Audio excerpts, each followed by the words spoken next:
Ngayon tatlo na lang. Naku, napakalayo na yun. Halos dulo na. Doon, tawid dagat na. Ipaparapol natin yung mga inakay. Pares natin na dyan, Abden. Pisa na yung isang itlog niya. Ay! Mukhang gugulong na naman yata si Kaebong. Hindi na natuto. Oh, kamusta naman ang side bet natin yan? Gulong na naman. Okay, yun oh, dami oh. Yun oh, dami. 16 pa lang yung nag-clock. Ay, grabe, ang dami hira. Yun yung mauli, yun yung paborito natin. Naku, baka mawala na naman yung paborito. Sinabi ko yung salitang paborito. Baka mawawala ha. Gulong na naman si Kaebong. Guys, dumating na. Ayun guys, naklock ko na yung tencel natin. Siya yung nauna. Kaya ano pang inaantay natin? Abangan na, bakbakan na, let's go!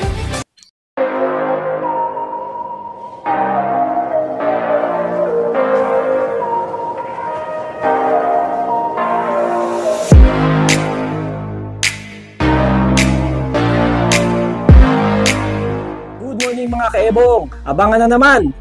Nandito tayo sa ating lop. Today is Sunday. Fundraise 2 sa club na sinalihan natin. Meron tayong 2 entry at merong isang naka-training. Ang release ng mga ibon natin ay sa Lucena. Naku, napakalayo na yun. Halos dulo na. No? Sunod nun, tawid dagat na. So, kaya nung 3 ibon natin na natitira. So, siyam yung una natin sinakay sa training simula umpisa. Ngayon, 3 na lang. 3 na lang yung matitibay. So, matibay talaga to. Kaya ano pang inaantay natin? Abangan na, bakbakan na. Let's go. So, kaya tayo sa ating lop. Ngayon lang ako umakyat ulit kasi dami kong ginawa. Tapos na rin tayong magpakain sa breeders natin. So, mamaya, makikita ko sa inyo yung mga update do sa breeders natin. Yung mga 2 pares natin na ipaparapol natin yung mga inakay sa December. Meron na silang 2 itlog. 2 itlog na pero hindi ko pa alam kung fertile. So, tingnan natin kung fertile yung mga itlog nila. Update muna sa ating breeder. Ano nga yung ating San Conyor.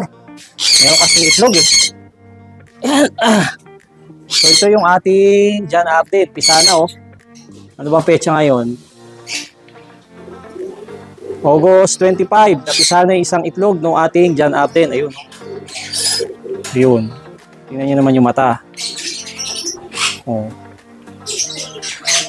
Ganda ng mata niyan. Mata lang ang maganda. Ayan oh, ganda ng mata, di ba?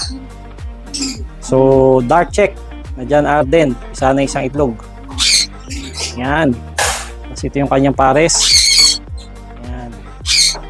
Yan yung parents nila Cappuccino. Yung naka-third lap yun sa PUF. So, tingnan natin. Baka mag-improve ang lipad ng magiging anak kapag pinaris natin sa Jan Arden. Ayan. At ito naman yung ating GI, Germanian Break at Stop Ban Rate. Kasalukuyan naglulugot itong 2 na to. Pero may itlog sila, 2. Ito yung ipaparapol natin yung mga magiging anak. Break at saka Bio Pigeon, Stop Ban Rate. Ayan. Ayan na itsura. Naglulugon. Ito naman yung break. Lugon din siya. Ayan. So red bar at saka yung dominant red o recessive red bar tawag dyan. So excited tayo sa magiging anak niyan. Wala pa akong anak nito. So yung paparapol natin, yung mananalo, siya yung magkakaroon ng anak. Diba? O swerte. Next, itong ating African Black Eagle. Yan. O meron na tayong anak niyan, yung nando sa itaas sa pliers, no? Ito yung magiging anak nito, paparapol natin. May 2 itlog na rin to eh. Silipin natin. Ayan. Yun oh. Oh, nuno ka. Yun. Ganda ng itlog. Tingnan natin kung fertile. No? 2. Silipin natin. Tayo. Mga Kaebong, parehong fertile yung itlog. So meron tayong 4 na itlog na inaantay na mapisa. So baka mapisa ito dahil na itlog ito mga this week eh.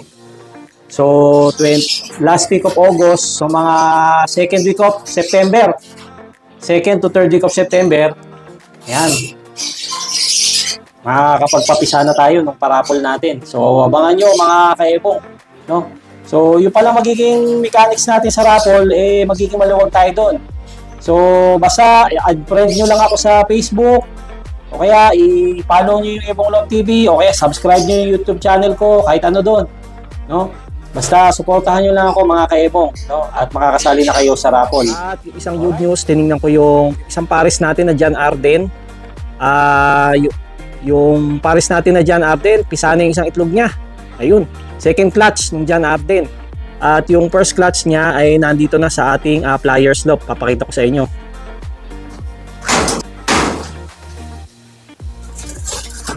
Yan, so yung first clutch, alignment yan dito sa itong blue bar.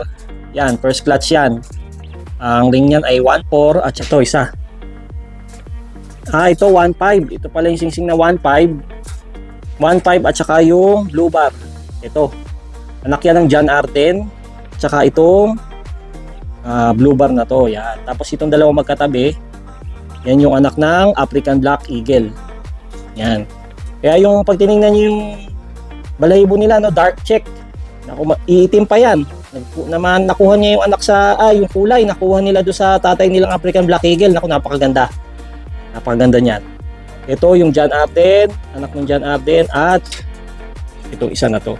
So may panibago tayong batcher dito sa ating lock, no? Yan. At hindi lang 'yon. Meron pa ito. Kakawali ko lang sa parents nila. Ito isa na to, tsaka sana isa. Ito, nasa harap ko. Hello. Ayan. Medyo ano pa yun, may dilaw-dilaw pang balahibo. Oh, batang-bata pa. Silang dalawa. Ito naman, yung ating Vandenbroek na Bio Pigeons at saka Vandenbroek na hen na galing sa tropa natin na finisher ng Santa Ana. So, Vandenbroek na ano to, back to back. No? Yan, pareho. Yan. Vandenbroek ang parents nila. So ito ay kakawali ko lang kahapon. Yan, may sanay na dito, oh. Yan. So hindi ko natetapan yan dahil hindi pa yan lumilipad at hinahayaan ko lang sa doon sa may trapdoor para mag-viewing sila. Ayan. So mababatcher din natin agad yan. So meron tayong 6, no? 6 na yung bird dito sa ating lock. Pali nagbawas kasi tayo ng mga ibon dito. Yung mga ibon na yung panglaban sana natin sa north, no, yung mga yung Merwe, tapos yung mga ibon na panlaban natin sa south, pero dahil batcher na sila, kasama yung mga MacArthur banded, yung dalawa, tapos yung dalawang gift bird sa atin. Yan, may marami tayong mga inalis, nilagay muna natin sa stock lock kasi nga mga batcher na sila. So ang natitira dito yung ilalaban sana natin sa north, yun, tsaka yung mga young bird at yung mga pang derby natin dito sa south, yung ongoing na training sa PGRC. So yung natitira dito. Meron sana tayo ilalaban sa north, malapit na kasi yung derby sa north, kaso naglugo naman yung mga panlaban natin. Ito, pakita ko sa inyo. Yan si Opal, oh. Tignan nyo naman yung tsura. So lugo na lugo si Opal yan. So hindi natin mailalaban yan. Tapos itong isa, yung blue bar, medyo against the light tayo eh. Ito pwede pa. Kaso parang inobserbahan ko, parang palugon din siya eh. Ayan, oh. So yung dalawa. Tsaka yung naka-MPFL ring natin. Ayun. Ito. Ayan, ito pwede. Ayan. Medyo naglugon din to eh. So hindi natin alam kung tsaka itong isa. Ayan. Pwede nating i-train, kasi hindi ko pa natin-train itong isa na to. Ayan. Hindi natin alam kung makakasali tayo sa north kasi naglugon yung mga ibon natin, mga panlaban. Ayan. So baka ibalik ko na rin to sa stock lock, no? Papakondisyon muna natin ulit. Alright. So abang-abang muna tayo. Time check is 8:56 AM. So far nasa 1.1 speed pababa yung mga ibon. Tingnan natin yung mga kaebong, meron tayong pasingit na shoutout. Shoutout kay SBA Lock. Shoutout sa iyo, idol, at good luck sa mga karera mo. Alright? Alright. So yung mga ibon natin nakasali sa fan race, no? Fan race 2. Yun, 5 laps yata yun, hindi ako nagkakamali. So first lap ngayon. Dalawa yung sinali natin, yung si 130, yung ating white flight, at saka si 140 yung Tensil. Medyo marami-rami na rin training yung napagdaanan nun kaya sinali natin. Kaso hanggang ngayon wala pa. Pansin ko parang medyo pababa yung speed nila, pabawas, pabagal sila habang palayo ng palayo. Ayan, so ang distance ng Lucena mula Apalit, Pampanga is 196 kilometers kung mabiyahin mo by land. So halos 200 kilometro na rin yun, no? Malapit na kasi yung Derby eh. So yun, pagkatapos ng Lucena, tawid dagat na to. Kaya record breaking to sa atin. Kung makauwi yung ibon natin, meron tayong maisasakay next week na tawid dagat na. Oh my goodness. Yan, pag nakita niyo yung mapa sa Lucena, halos dulo na rin yan, no? Dulo na yan, no? So ako, exciting, kaya exciting to pag-aabang natin. Kaso yun nga, naka-pan race, naka-side bet. Kaya inaabangan natin kung may tulin ba yung ibon natin. Ay, mukhang gugulong na naman yata si Kaebong ah.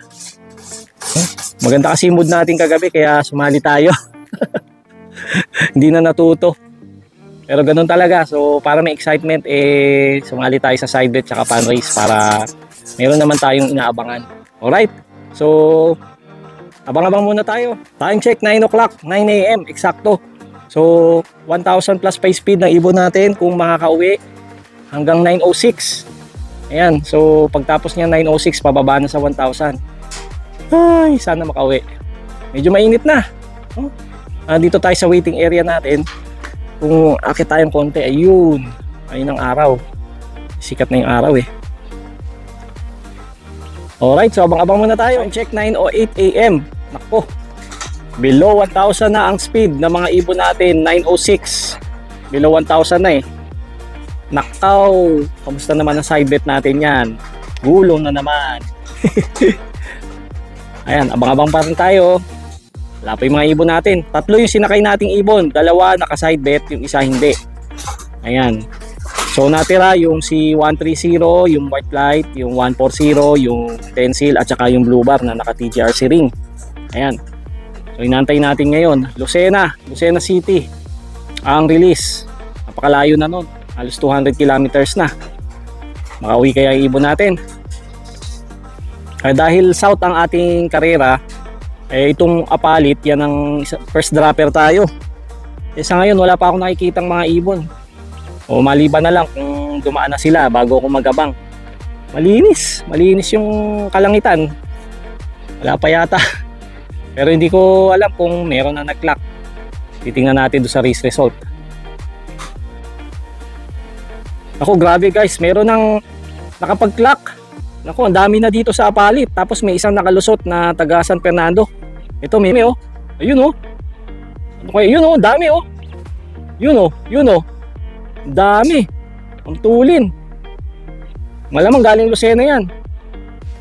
So meron nang nag-clock, 16 pa lang. No? 16 pa lang yung nag-clock. Ay grabe, ang dami na ng taga-Apalit na nag-clock. Bihira. Wala, gulong na naman. Gulong na naman si Kaebong. Dami nang nag-clock. Dami nang nag-clock sa Apalit. Pambihira, tulin ng mga ibon nila. Tapos mayroong nakalusot, number 1 pa, yung taga San Fernando. Yun, kaya grabe. Bibilis na mga ibon. Makasunod kaya yung mga ibon natin. Mga bang pa tayo. So far, so 75 na yung nag-clock. No, as of 9:23 AM. Ang dami ng Apalit. Grabe, mga first dropper talaga, Apalit. Kaso wala pa ibon natin. Sana dumating na. Bang pa tayo. Guys, dumating na. Sino yung dumating? May dumating na. Sok! Yun, yung pencil natin. Kaklak ko na. Sok! Sana? Ayun. Ayun, klak na natin. Ayun guys, naklak ko na yung pencil natin. Siya yung nauna. Ayan oh. 912 ang speed niya. Ayos. Ayan oh. Ayos tong pencil. Nakadating. 912 ang speed. Medyo pagod oh, laspag. So inaabangan natin ngayon yung 2 pa. Ayos. Very good. Ayan guys, nakaisa na tayo. At least may sasakay tayo sa susunod. Yes. Pan race 2, may nag-clock na. At may natira sa ibon natin. May isa na. Ang inaabangan ko, yung isa na lang na ika-clock natin, yung white flight. Nahuli na naman. Inaasahan ko sana yun yung ano, yun yung mauna, yun yung paborito natin. Ako, baka mawala na naman yung paborito. Sinabi ko yung salitang paborito. Baka mawala na naman. Huwag ka mawawala ha. Yun yung galing kay ano, sa Mabalacat, yung kapatid nung finisher ni ano, ay nag-overall kay Binoy Xlop, kapatid niya yun eh. Yung tencil natin, tibay ah. Puti na lang, yun ang napili natin. Good pick. Naisali natin sa pan race. Ayos, ayos. Abang-abang pa tayo. Sana dumating na. Time check, 9:30 AM. 11 minutes bago mag below 800 ang speed. Alright, time check, 9:41 AM. Below 800 na yung speed ng ibon natin. Ako, isa na lang. Isa na lang, isa na lang. Isa na lang inaantay natin. Sana mag-clock para live pa sa pan race. Ang cutoff ay 10:05. 10:05 hanggang 10:05 mag-aantay tayo dito. So, ibig sabihin, meron pa tayong 25 minutes para magabang. Alright, 9:55 AM. 10 minutes na lang, cut-off na yung ibon natin. Isa pa lang yung dumarating. No, yung ating tencil. Wala pa yung C130, yung isang naka-side bet, at saka pan race 2. At saka yung isang naka-TGRC ring, na naka-training lang. At habang binabasa ko yung chat group, nabasa ko yung information do sa ibang club na nagtoto sa North, na naka-derby rin sa North, ano. Naku,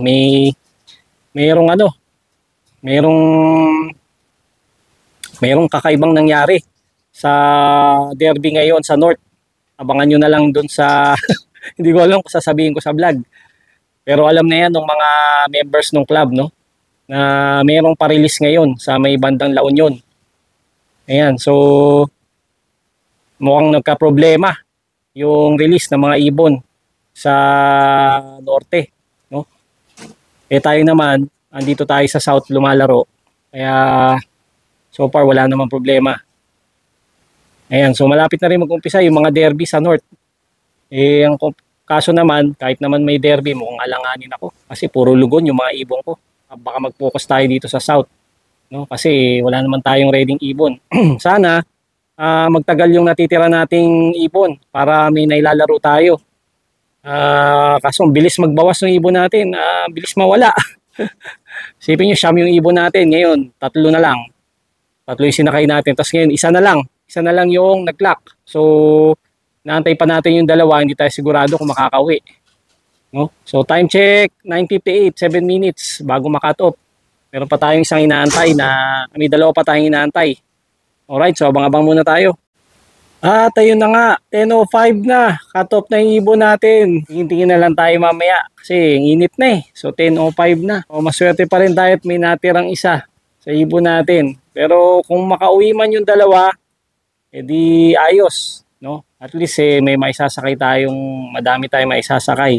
Hanggang dito na lang ang aking vlog. Maraming salamat sa inyong panonood. Muli, ito ang inyong nervyosong fancier, Ebong Love TV. Keep safe, God bless. Bye-bye.